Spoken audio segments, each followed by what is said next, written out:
नमस्कार। मैं हूं सच्चिदानंद वशिष्ठ। और सज्जनों, कुंडली के अंदर जो केतु है वो भी बहुत ही महत्वपूर्ण स्थान रखता है।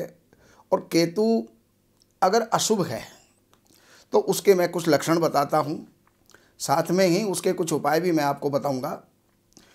केतु देव जब खराबी पर होते गए तो पिता पुत्र अगर एक साथ रहते गए तो दोनों का ही विकास वो जो है स्थिर हो जाता है, यानी वो दोनों ही बढ़ नहीं पाते हैं।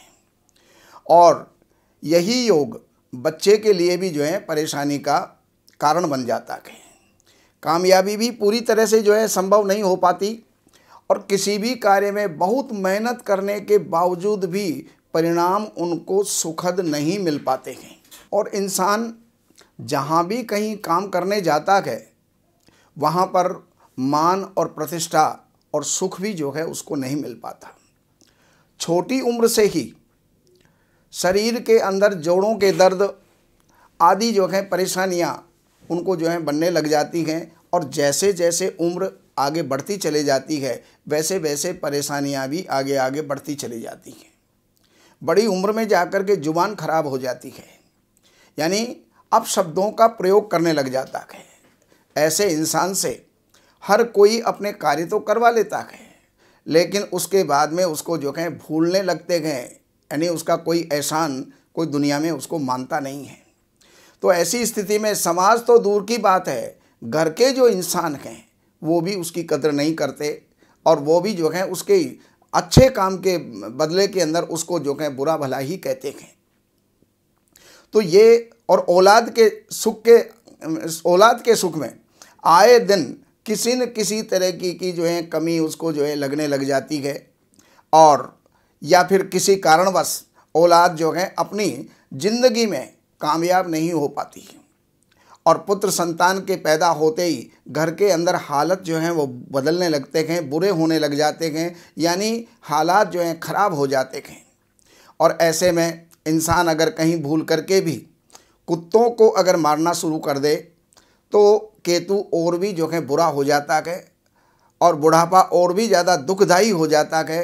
तो अपनी बातों का दूसरों पर पड़ने वाला प्रभाव भी खराब हो जाता है। चाहे दूसरों के साथ कितने भी भलाई कर ली जाए, लेकिन बदले के अंदर बुराई ही मिलती है। इंसान का ज्ञान भी जो है वो बढ़ नहीं पाता है और बल्कि ऐसे इंसान के अंदर दूसरों को दिल जीतने के गुण ही जो है नहीं होते, बल्कि नीरसता भरी बातें जो है वो करता है। और अपने से निचले स्तर के लोग जो हैं हमेशा उसका मजाक उड़ाते हैं।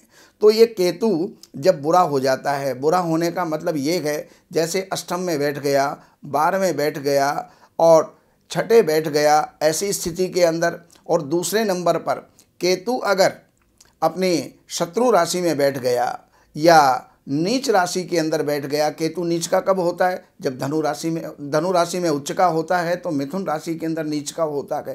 तो ऐसी स्थितियां जब बन जाती हैं कुंडली के अंदर तो उसकी जो है ऐसी स्थिति होती है, ऐसे परिणाम उसके निकलते हैं।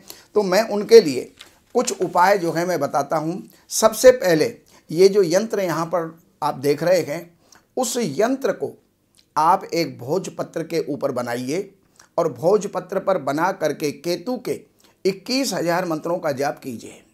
ओम श्रांग श्रीं श्रोंग सह केतवे नमः।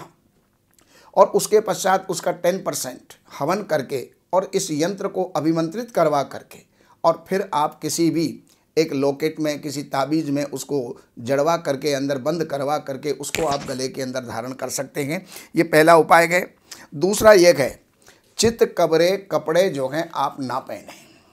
चित कबरे का मतलब होता है काला और सफ़ेद मिक्स कलर जो है वो आप ना पहने। और चित कबरे कुत्तों को दूध और रोटी मिला करके आप दिया करें। चित कबरी गाय को खल और भूसा जो है मिला करके आप बुधवार के दिन या शनिवार के दिन गौशाला के अंदर डाला करें। और शराब और सिगरेट, इन 2 चीज़ों का परित्याग कर दीजिए अगर आपको जीवन के अंदर सुख पाना है या केतु के परिणामों को अच्छा बनाना है।